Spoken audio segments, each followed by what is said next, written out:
Integration in logical learning.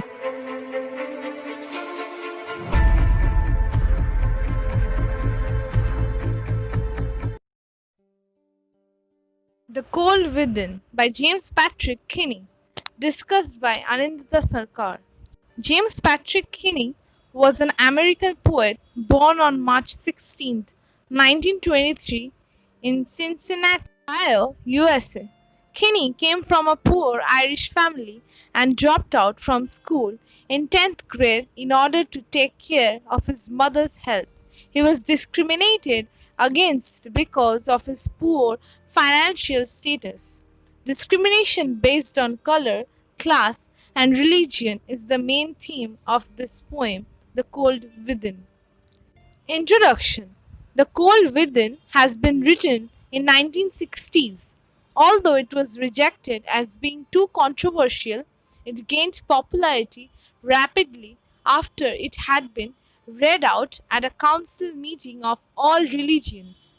The poem describes the tragic death of a group of Sikhs who stand around a fire, each holding on grimly to a log of wood, allowing their selfishness, prejudice, malice, and suspicions to dictate their actions. They refuse to share the log, fuel the dying fire, and keep each other warm. Eventually, the fire dies out, and in the morning, all six of them are found frozen to death, each clutching, even in death, a log that could have easily saved their lives if only they had overcome the petty barriers of class, race, and religion that divided them. The poem is a simple yet powerful reminder that if we selfishly hold on to the world's resources and the wealth that it has to offer, if we persist in discriminating on grounds of race, religion, caste, gender, and ethnicity, we all are lost. Stanza 1. Six humans trapped by happenstance in bleak and bitter cold. Each one possessed a stick of wood, or so the story is told. Now, the summary of stanza 1. Six humans are trapped together by chance in biting cold. Each one of them has a stick of wood. This forms the setting of the poem, and against this background, the story is narrated. Stanza 2. Their dying fire in need of logs, but the first man held his back, for of the faces round the fire she noticed one was black. Now, the summary of stanza 2 says, it is extremely cold, and the fire that is keeping them warm is dying. It can be kept alive only if one of them puts his log to use. The first person in the group, a woman, is prejudiced when she notices that one of the faces round the fire is black. She therefore holds her log back. Stanza 3.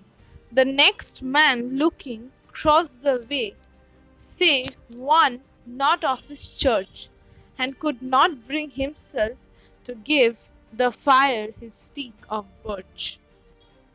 Through stanza 3, the poet tries to explain another man looks across the way and finds out that one of them does not belong to the same church, that is, religious community, as his.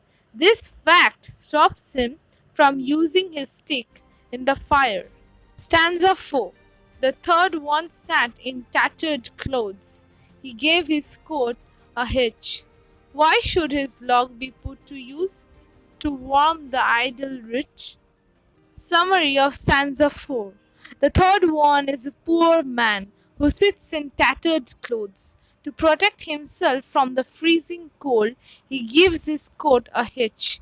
He does not use his log to prevent the rich man sitting there from getting warm. Stanza 5. The rich man just sat back and thought of the wealth he had in the store, and how to keep what he had earned from the lazy, shiftless poor. Summary of stanza 5. The rich man, on the other hand, thinks of the wealth he has in store and how to keep it safe from the poor man. Stanza 6. The black man's face bespoke revenge as the fire passed from his side. For all he saw in his stick of wood was a chance to spite the white. Summary of stanza 6. The black man's face looks revengeful, and the only thing visible to him in his stick is a chance to harm the white. Stanza 7. The last man of this forlorn group did not accept for gain. Giving only to those who gave was how he played the game. Summary of stanza 7.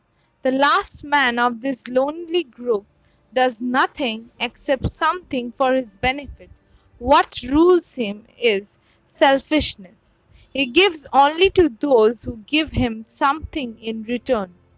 Stanza 8. Their logs held tight in death's still hands was proof of human sin. They did not die from the cold without, they died from the cold within. Summary of stanza 8. Their logs being held tight in their hands invite death. It is nothing but a proof of human sin. The poem ends with a note that these 6 people die not from the freezing cold outside but of the colds within them.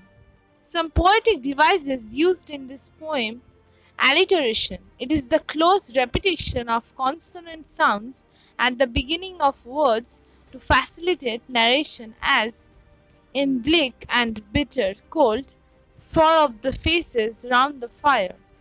Some personification has also been used. Inanimate objects or abstract ideas are endowed with qualities of human beings. Death is personified in the poem. Their logs held tight in death's still hands. Oxymoron. Apparently contradictory terms appear in conjunction. For example, the last man of this forlorn group. Thank you for watching this video, and if you have any queries or doubts, you can put them down in the comment box below.